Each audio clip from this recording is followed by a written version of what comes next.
ब्राह्मण आहात, पुढे बसू नका, कॉन्ट्रोवर्सी होईल असं ते म्हटले, म्हणून वाद झाला. नेमकं काय तुम्हाला ते काय म्हटलेले होते एक्झॅक्ट व्हर्बॅटिम काय?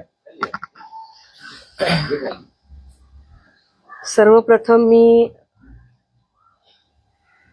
त्या मुलांच्या बद्दल, त्यांच्या कर्तृत्वाबद्दल अभिनंदन करते त्यांचं, की ज्यांनी त्यांची उत्कृष्ट कामगिरी केली म्हणून आजचा कार्यक्रम होता.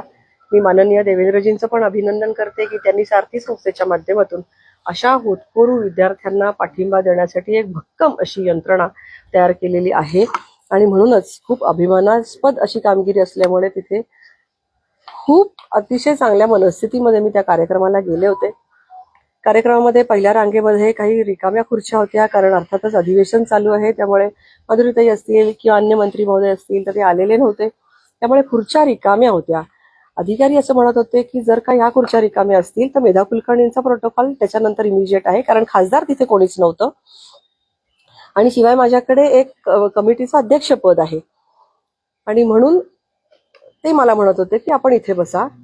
मी म्हटलं की नरेंद्र पाटील हेही बसू शकतात, कारण ते महामंडळाचे अध्यक्ष आहेत, म्हणजे ते आमदार आहेत पण महामंडळाचे अध्यक्ष आहेत. अभिमन्यू पवारांना स्वतःला त्या ठिकाणी बसायचं होतं, म्हणून त्यांची खूप धावधाव तिकडे चालली होती की मी बसतो.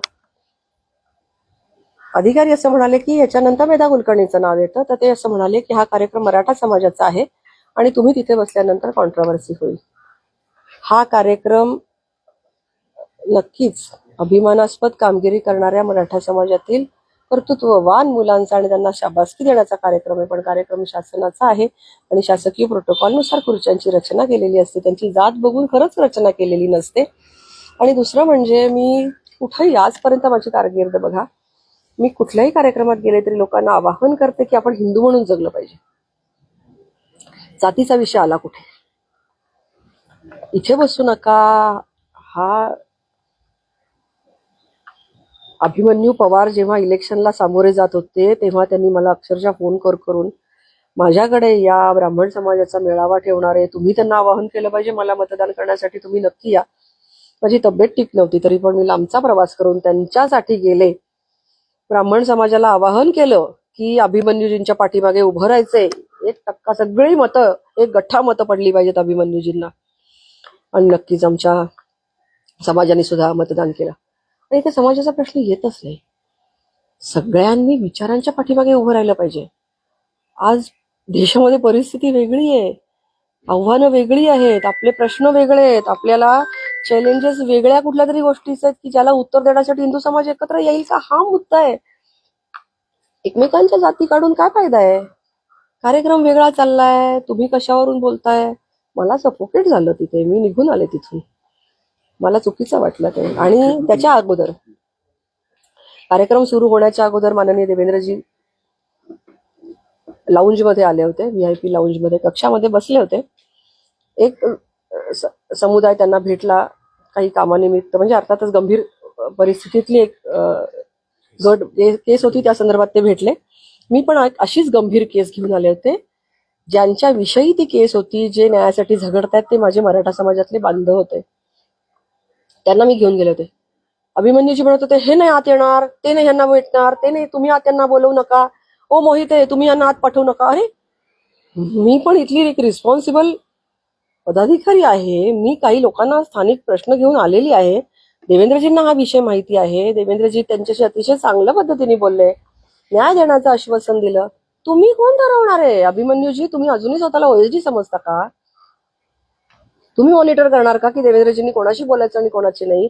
तुम्ही इथल्या पोलिसांना, मोहिते वगैरे मंडळींना तुम्ही सांगणार का की मेधा कुलकर्णींबरोबर आलेली माणसं आत सोडू नका, मी बोलवलेली माणसं आतच सोडा, बाकीच्या कोणाला आत सोडू नका, हे तुम्ही ठरवणार का?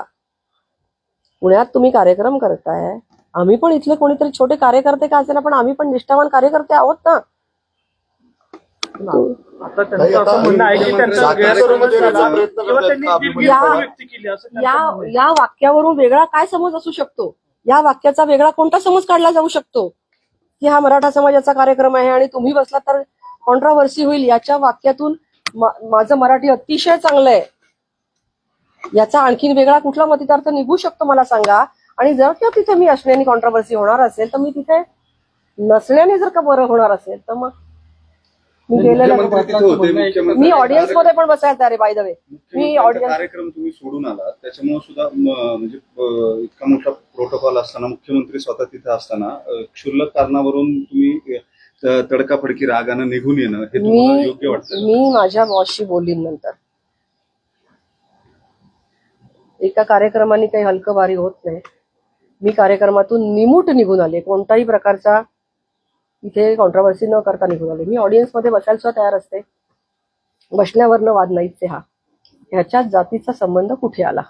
आणि दुसरं म्हणजे त्या कार्यक्रमाच्या अगोदर लाऊंजमध्ये त्यांनी जे केलं, या सगळ्यावरून एकंदरीत अभिमन्यू पवार हे स्वतःला कुठेतरी सुपिरियर व्यक्ती समजतात आणि सगळ्या घटना त्यांना त्यांच्या कंट्रोलमध्ये घ्यायच्या आहेत. हे खूप चुकीचं आहे असं मला वाटतं. हेतुपूर्वक केलं असं म्हणायचं का तुम्हाला? नसेल कदाचित ते त्यांच्याकडनं स्पॉन्टेनियस झालं असेल. पण स्पॉन्टेनियसली सुद्धा जी गोष्ट होते ती मनात कुठेतरी रुजलेली असते. जे पोटात असतं ते ओठावर येतं. कुठेतरी त्यांच्या मनात असेल. माझं आवाहन आहे सगळ्यांना, आणि मी कुठेही गेलं तरी हेच सांगते. मी आमच्या समाजाच्या कार्यक्रमाला गेलं तरी तेच सांगते, जातीभीती विसरा, हिंदू म्हणून समोर या. कोणालाही विचारा तुम्ही, माझे कुठलेही रेकॉर्डिंग बाहेर काढा. नरेंद्र पाटलांचं म्हणणं आहे की असं काही घडलेलंच नाहीये. बरं नसेल, त्यांनी त्यांच्या घरच्या त्यांच्या म्हणजे त्यांना जी कोण व्यक्ती प्रिय आहेत त्यांना स्मरून त्यांनी सांगावं की त्यांनी हे वाक्य बोलले की नाही. हा कार्यक्रम मराठा समाजाचा आहे आणि तुम्ही बसल्यावर कॉन्ट्रोवर्सी होईल, हे वाक्य ते बोलले की नाही. तुम्ही राजूरकरांना विचारा, तिथले जे कागद हातात घेऊन जे मला सांगत होते की याच्यानंतर तुमचं नाव आहे, हे जे अधिकारी होते त्यांना विचारा, सगळ्यांना विचारा, तुम्ही कोणालाही विचारा. टिळेकर वगैरे बाकीचे सगळे लोक लांब होते त्यामुळे त्यांना विचारून काय अर्थ नाही. हे जे 4-5 लोक होते आणि नरेंद्र पाटलांना मी म्हणत होते तुम्ही पुढे बसा, शेवटपर्यंत मी निघेपर्यंत मी म्हणत होते तुम्ही पुढे बसा. आय स्वेअर, मी परमेश्वराला साक्षी ठेवून हे सांगते की मी जे बोलते ते सत्य बोलतेय. मी सत्य बोलतेय. मला याच्यातून काहीही फायदा नकोय. मी खरंच खूप चांगल्या मनाने गेले होते. माझी मीटिंग चांगली झाली होती देवेंद्रजींशी. त्यांनी आश्वासन दिलं होतं, ते जे डोंगरे वगैरे मंडळी आहेत. तुमचं काही बोलणं झालं का मुख्यमंत्र्यांनी? नाही, नंतर नाही झालं माझं. मी हा विषय शांतपणे घेतलाय. मी माझ्या कामासाठी परत पुढच्या कार्यक्रमाला मी रुजू होणार आहे. मी हा विषय सोडून पण दिलाय. मी अजूनही अभिमन्यूजींना माफ करते. मी कुठेही जाणार नाही त्यांची तक्रार करायला. मला फक्त एकच अपेक्षित आहे की त्यांनी आत्मपरीक्षण करावं. आपण जाती विसरू ना, तेव्हा देशाला पुढे घेऊन जाऊ. आपण हे करू शकू का? हे चॅलेंज आहे, पण आपण हे करू शकू का? हे चॅलेंज स्वीकारायला आपण सगळ्यांना तयार आहोत का? छत्रपती शिवाजी महाराज आमचं दैवत आहे, दैवत. एक आयरनी अशी आहे, या कार्यक्रमात मुख्यमंत्री असं म्हटले की जातीवरून भांडू नका कार्यकर्त्यांनी. आम्ही पुन्हा त्याच कार्यक्रमामध्ये असं जातीवरून खरं बोलले देवेंद्रजी, अत्यंत खरं बोलले. खरंच नाही भांडलं पाहिजे, कोणीही केलं नाही पाहिजे. हे सगळ्यांना त्यांनी योग्य ते ब्राह्मण म्हटले किंवा मराठा त्यांनी ब्राह्मण शब्द उच्चारला नाही. त्यांनी उच्चारला नाही शब्द.